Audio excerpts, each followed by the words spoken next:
การเดินทางของเราพาเราลงไปทางตะวันตกเฉียงใต้ไปเมืองวังเวียงเมืองที่ตั้งอยู่ระหว่างภูเขาหินปูนและป่าฝนจากทางอากาศมองเห็นหลุมระเบิดได้วังเวียงถูกแบ่งโดยแม่น้ำสองสายย่อยของแม่น้ำโขง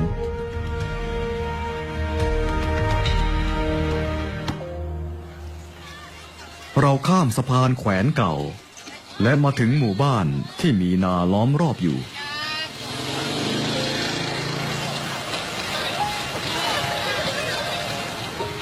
ชาวมงอยู่ที่นี่และเป็นชนพื้นเมืองที่พบไปทั่วอินโดจีนฉันชื่อไหมสองค่ะและฉันอายุ20 ปีครอบครัวของฉันเคยอยู่ในจีนค่ะแต่ว่าจากนั้นก็ย้ายมาลาวปัจจุบันฉันอยู่ในหมู่บ้านพาเทานี้ค่ะมงมีภาษาของตัวเองวัฒนธรรมและศาสนาของชาวเขาเผ่านี้ต่างจากลาว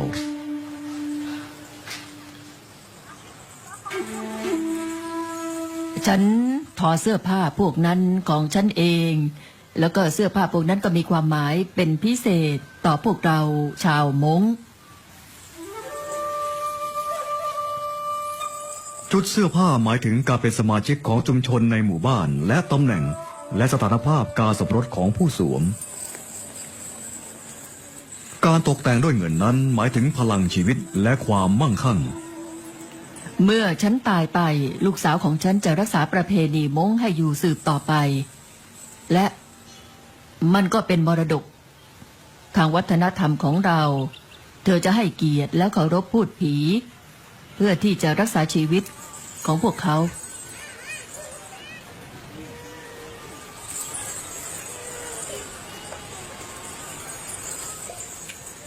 ฉันไม่สวมชุดประเพณีทุกวันค่ะคือพ่อแม่ของฉันยังคุ้นกับการสวมแบบนั้นอยู่แต่ไม่สวมอีกเลยเมื่อเราย้ายมาอยู่ลาวเราสวมพวกมันส่วนใหญ่ในงานแต่งงานหรือเทศกาลปีใหม่หรือเมื่อฉันออกไปหาสามีแม่ของฉันให้เสื้อผ้าฉันไปสวมค่ะการมีครอบครัวคือการมีความสุขการไม่มีเลยเป็นการสูญเสียนั่นเป็นสุภาษิตที่มีชื่อเสียงในหมู่ชาวมงครอบครัวเป็นสถาบันสำคัญที่สุดในชีวิตของผู้คนชีวิตถูกควบคุมโดยลำดับชั้นชัดเจนผู้สูงวัยกว่าดูแลผู้เยาว์วัยเหมือนในอดีตผู้หญิงดูแลงานบ้านและอนุรักษ์งานฝีมือเก่าแก่งานเย็บปักถักร้อยด้วยสีสันงดงามและผลงานที่ประณีตของมันเรียกว่าแผ่นเดาหมายถึงผ้าลายดอกไม้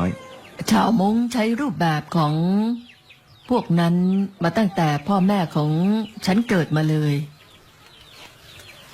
การปักผ้าเป็นรูปสัตว์รูปนกพวกมันมีความหมายต่อเรามากถ้าไม่มีเสื้อผ้าตามประเพณีของเราก็จะไม่ใช่ชาวมงทุกวันนี้ฉันบอกคนหนุ่มสาวให้สวมเสื้อผ้าของมงทุกคนจะได้เห็นว่าชนเผ่าไหนที่พวกเขาเป็นเรื่องนี้มันสำคัญ